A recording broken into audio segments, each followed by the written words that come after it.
Message to the Rwandan people and Congolese people about your presence in the east of Congo. The message is to tell us, President of Rwanda, my president, to remove the soldier of Rwanda and the Congo country. Why? kugira ngo bidakomeza abantu badakomeza kubirenganiramo M23 irafata ahantu ikavuga ngo niyo yahafashe kandi natwe tuba duhari natwe dukora kazi kanini M23 in Congo the job more of M23 is doing of RDF soldiers. Okay. Wanyarwanda ni kama sote tunazungumza Kiswahili. Kwa Kiswahili kifupi tu unaweza kusema nini, kwa nini unapatikana Kongo na una ujumbe gani kwa wakongomani wanaokusikiliza? Kiswahili nasema Kiswahili kidogo kile tu. Uko Kongo umetokea wapi?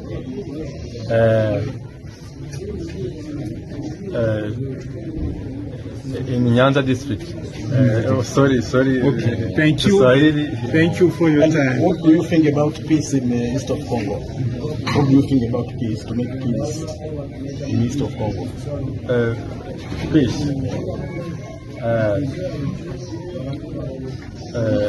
Sorry, ikamvuga mu Kinyarwanda.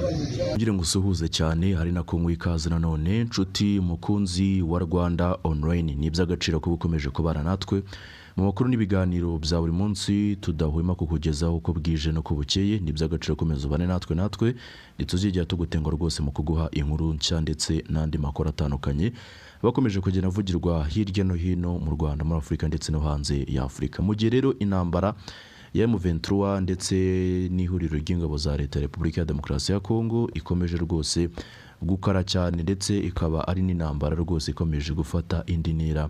Hari amakuru mashya kandi yihutirwa ariko tugeraho muri kano kanya. Ubu tuvugana rero Repubulika ya Demokarasi ya Kongo ingabo zayo zongeye rwose gukora icyo benshi bise ubushotoranyi ku gihugu cy'u Rwanda ko n'ubundi iyo foto mubona ikomeje gucaracara ku mbuga nkoranyambaga zitandukanye aho rwose Kongo ivuga yuko yafashe umusirikare w'u Rwanda imufatiye ahazwi nka Rubero akomeje n'ubundi kubera intambara ikomeye cyane iri guhuza impande zombi M23 ndetse na Repubulika ya Demokarasi ya Kongo Kinshasa. Ubu tuvugana rero Kongo Kinshasa yamaze kwemeza neza yuko uyu musirikare ngo afitwe n'ingabo za Kongo Kinshasa ngo iki ni kimwe ngo mu bimenyetso ngo nanone ngo berekanye ngo bemeza neza yuko cyangwa se bagaragaza yuko u Rwanda ari rwo rwihishe inyuma y'ibikorwa byose bikomeje kubera ku butaka bwa Repubulika ya Demokarasi ya Kongo n'ibindi rero byinshi bitandukanye rwose nyemerera mbiheri muzine muzingo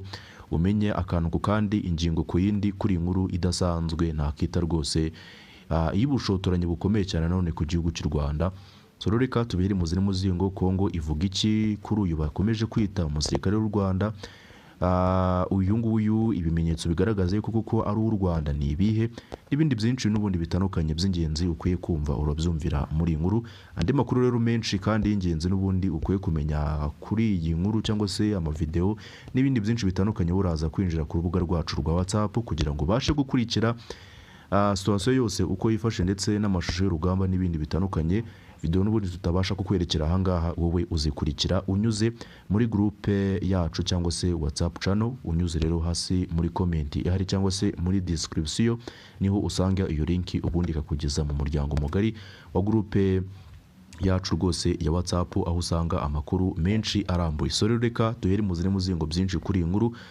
Ese uyu koko ni umusirikare wa RDF? Ese uyu koko yafatiwe Rubero? N'ibindi byinshi rero by'ingenzi kuri inkuru bimenyere muri iyi nkuru dore ko rwose atari ubwa mbere Kongo ivuze yuko ifashe umusirikare w'u Rwanda ariko u Rwanda rukabihakana rukabiterera iyo ikaze cyane. Ese nawe ujya utekerezaho wakura muganga gakondo utanga ubuvuzi bw'umwimerere bushingiye ku bimera? Nta mpamvu yo guhangayika, igisubizo cyabonetse. Habonetse muganga gakondo utanga ubuvuzi bw'umwimerere ku ngo zabaswe n'amakimbirane zikongera kubana neza nkaho nta cyabaye. Ku bagore n'abakobwa bajya mu mihango iva ntikame, namwe mwashyizwe igorora. Akarusho kandi kubabaswe n'ibiyobyabwenge bifuza kubireka, muganga gakondo abafasha gutandukana n'ibyo binyagwa, ubuzima bwanyu bukongera kugenda neza. Si ibyo gusa, kuko muganga gakondo avura amarozi y'ubwoko bwose, ibitegano, ibigaburano, ibihuhirano, nyabingi ndetse n'ibindi. Ibyo byose akabivura yifashishije ibimera ku ndwara nk'umwijima, amibe, rubagimpande, igifu, impyiko ndetse n'izindi. Twabazaniye umuti ubafasha gutandukana n'izi ndwara. Kuba ari imahanga namwe nta mpamvu yo kwibaza uko imiti iraza kubageraho, kuko dukora na DHL tukabagezaho imiti aho waba uri hose. Ku bindi bisobanuro vugana na muganga gakondo cyangwa se umwandikire kuri nimero ya telefone ikurikira 0788929392. Amagara nicyo gishoro ufite gikomeye di. Ita ku magara yawe hatuteyatakaza. Yes, reka nuko rero natangiye mbikubwira, Repubulika ya Demokarasi ya Kongo iravuga ko yafashe umusirikare w'u Rwanda ngo yitwa Diodone, ngo yafatiwe i Rubero. Ahangaha rero yarari kwerekwa n'ubundi itangazamakuru berekana uburyo kingo uyu musirikare yafatiwe ku rugamba yarari n'ubundi muri M23. Gusa ariko nta cyangombwa cye bigeze berekana cyangwa se ngo berekane ikarita ye ya gisirikare berekana yuko n'ubundi ari umusirikare w'u Rwanda. Ese mwe mureba uyu muntu afite imyaka ubundi 25 nk'uko bibivuga, bavuga yuko ngo afite imyaka 25, ngo yavutse muri 2001, ariko nanone uyu musirikare we avuga yuko ngo yaba yarinjiye igisirikare ngo mu myaka irenga 10 ishize. Urumva yaba yarinjiye mu gisirikare afite imyaka ngahe? Urumva ni miki cyane rwose. Ibyo bari kuvuga ahangaha benshi byabatunguye. So rero nta yindi myirondoro nka nomero ye ya gisirikare, aho yinjiriye igisirikare, icyakora ngo yakigiyemo ngo mu mwaka wa 2014. Benshi rero baribaza bati ubwo ngubwo yaba yarinjiye igisirikare afite imyaka 11 gusa. Yaba yarinjiye igisirikare afite imyaka 11 gusa, baba baramufashe yaba yarinjiye mu buhe buryo? Kuko n'ubundi bavuga yuko ngo afite imyaka 25. So rero kubazi kwitegereza ubwo ngubwo muraza kwitegereza neza, mutubwire hasi muri komenti niba koko uyu nguyu ari umusirikare w'u Rwanda, niba koko uyu nguyu ari uw'u Rwanda nk'uko Repubulika ya Demokarasi ya Kongo ikomeje kugenda ibivuga ibihwihwisa hirya no hino. So rero abakoresha imbuga nkoranyambaga cyane cyane urubuga rwa Twitter, ariko nanone banarwanya leta y'u Rwanda, bemeza yuko mu by'ukuri ngo uyu yafatanwe na bagenzi be.